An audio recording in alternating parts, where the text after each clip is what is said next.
120 জন 25 জন বার করে দিছে সরকার ভাই, তাহলে আমাদের 10 জন বার করে দিতে পারে না? আমগো মালিক আসবে, আমরা মালিকের সাথে কথা বলতে চাই।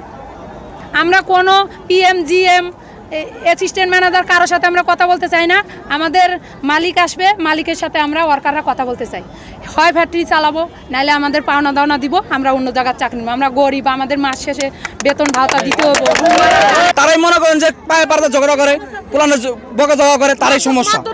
বেতন ঠিক মতো তারা জানা, বেতন ডেট পিছিয়ে দেয়, তারাই পিছিয়ে দেয়, তারাই আবার আসতেছে। কিন্তু আমাদের শ্রমিক ভাই কিন্তু বেড়ে দেওয়া হয়েছে। আমরা আন্দোলন করছি, আমাদের হচ্ছে যে পুরনো স্টাফ লাগবে না, আমরা এটা বলছি, তাতে ওনারা ফ্যাক্টরি বন্ধ করে দিয়েছে। আমরা চাইতেছি যে ফ্যাক্টরি খুলুক আর পুরনো স্টাফ যাতে না ঢোকে, আমরা এতটুকুই চাই।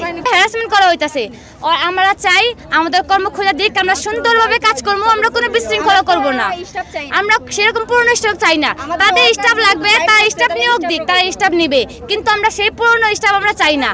যদি তারা সেই পুরনো স্টাফ দিয়ে কাজ করাইতে চায়, আমরা ওয়ার্কাররা কাজ করবো না। এবং আমাদের কোম্পানির মালিক চায়, আমাদের মালিক চায়, ওয়ার্কার চায় না, তারা স্টাফ চায়। তারা যদি স্টাফ দিয়ে ফ্যাক্টরি চালাইতে চায়, ওরা স্টাফ দিয়ে ফ্যাক্টরি চালাক, আমরা ওয়ার্কাররা কাজ করবো না, আমাদের পাওনা দানা দিয়ে দিক। এমনকি আমাদের 200 জন ভাই বোনদের শ্রমিকদের বার করে দিছে, তারপরেও কেন তারা তাদেরকে ঢুকাইছে?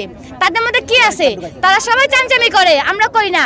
আমরা ওয়ার্কার, ওরা ওয়ার্কার, আমাদের টাকা দিয়ে দিক, আমরা চলে যাই, আমরা বের করে দিক, সমস্যা নেই, আমাদের পাওনা টাকা দিয়ে দিক। এই যে পুরো একটা মাস আমাদের বন্ধ করে রাখছে, সামনের মাসে কি আমরা স্যালারি পাবো? আমরা অন্য অফিসে গেলে, অন্য গার্মেন্টসে গেলে আমাদের চাকরি হয় না। কারণ কি? আমরা ড্রয়িংয়ে ছিলাম, আমরা ড্রয়িং আন্দোলন করছি, সেই জন্য আমাদের চাকরিতে নেয় না। কেন?